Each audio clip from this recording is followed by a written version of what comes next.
So they talk about free your mind and the rest will follow. Okay, I'm going to walk backwards a little bit, and we're going to talk about free your body and your voice will follow. So what do I mean?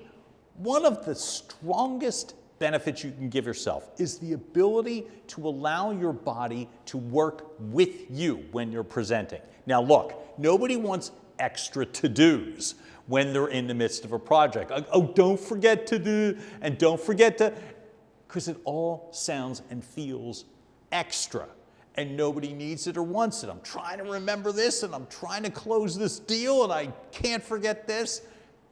Here's how you have your body work with you, not extra. So I was trained, and I've been trained by a person by the name of Suzanne Solby. She is a known voice coach. She has worked a ton of films and TV projects.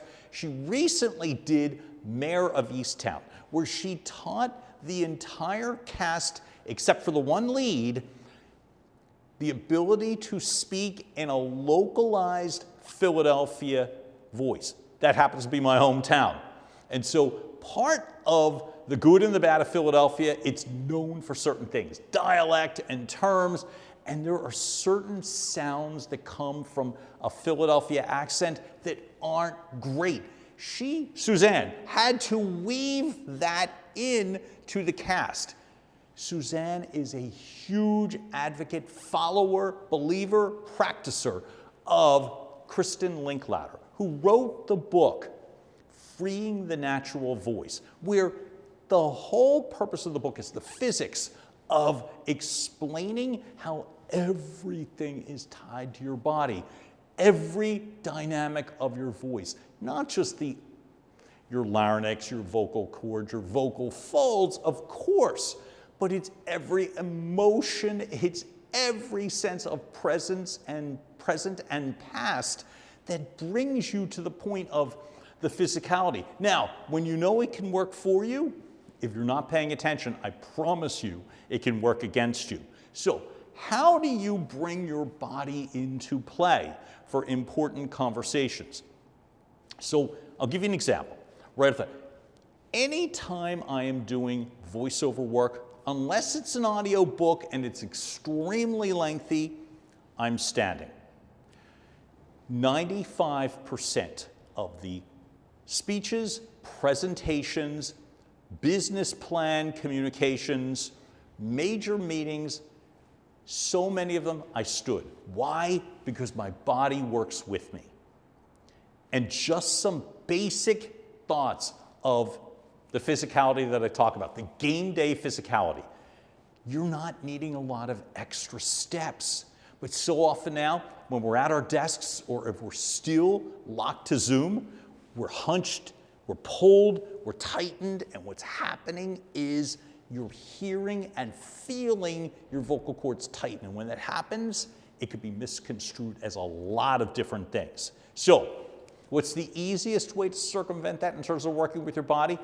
I remember Suzanne Solby coaching me on this specifically. Now, I told you about the science of the physics. Let me give you the most basic version of it. I'm going to give you my dumbed down version of what was a highly effective technique, which is act like you're a fourth grader and your teacher is telling you what to do, right? So, sit up straight.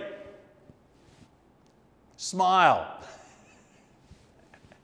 Give yourself the chance to use all of your lung capacity, all of your voice, and it doesn't sound forced. If I am all tense and I need to raise my voice, you're going to hear it, but you're not going to like it. And I'll give you an example. If I'm all tense, it's like, hey, can you hear me now?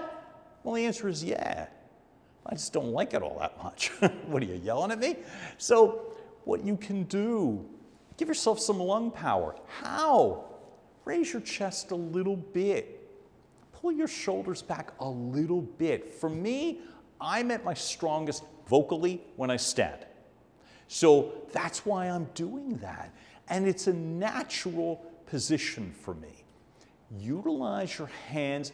Look, if you're standing and you are able to get away with expanding your arms a little bit, you're expanding your chest, you're expanding the airflow, it's more of you naturally and effortlessly. We preach here. It's you at your very best. And the best way to be at your very best is to know your physicality and then just have it work in your favor. Tweaks, that's all this is. Again, shoulders back, sit up straight, right? Smile, would you? You got something to say. Make sure it's heard and heard properly.